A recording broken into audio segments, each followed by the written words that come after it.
สบายดีมื้อนี้จะมาแนะนำวิธีการหาค่าเฉลี่ย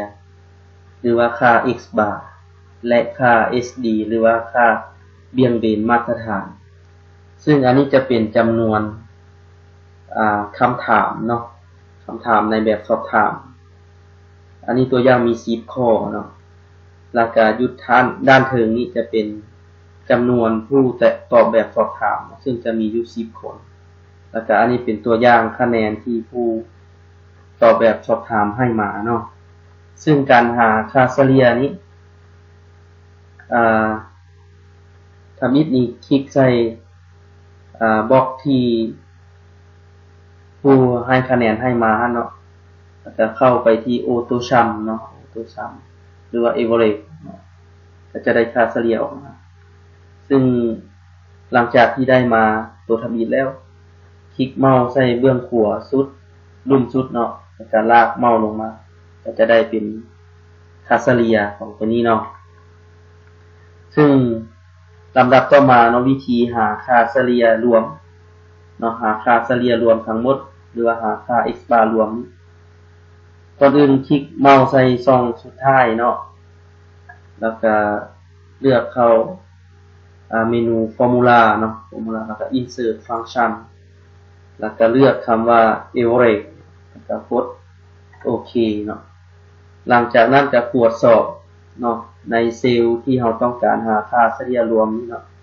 อันนี้ M3 เนาะ M3 ก็คือตัวนี้เนาะ M3 หา M12 หา M12 ก็คือตัวนี้เนาะตัวสุดท้ายนี่หลังจากข้อมูลถึงแล้วก็กดโอเคก็จะได้ค่าเฉลี่ยรวมและอันดับต่อไปแม่นเราจะหาค่า SD เนาะหรือว่าค่าเบี่ยงเบนมาตรฐาน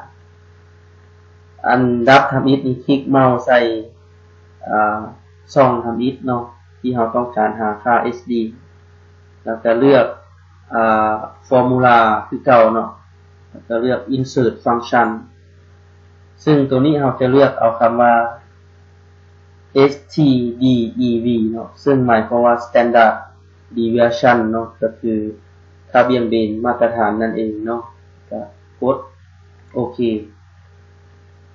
บัดนี้ตรวจสอบเบิ่งว่าห้องคะแนนที่เราต้องการหาค่า SD ให้มันถูกบ่เนาะก็คือ C3 ก็คือตัวนี้เนาะ C3 คือตัวนี้ C3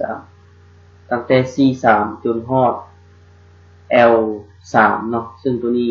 บ่ถูกเนาะบ่ถูกเฮาก็แก้ไขนะซึ่งมันฮอดแต่ L3 เท่านั้นเนาะกดโอเคก็จะได้เป็นค่าเฉลี่ยออกมาหลังจากนั้นก็คลิกเมาส์ใส่เบื้องขวาสุดลุ่มสุดลากลงมาก็จะได้เป็นค่า SD เนาะและขั้นตอนต่อไปเป็นการหาค่าเฉลี่ยรวมเนาะค่า SD รวมเนาะค่า standard deviation รวมแล้วเข้าไป insert function คือเก่าแล้วก็เลือกคำว่า average แล้วก็กดโอเคก็จะได้เป็นค่า SD รวมเนาะ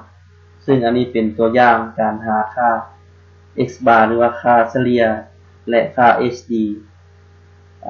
โดยการใช้โปรแกรม Microsoft Excel เนาะขอขอบใจ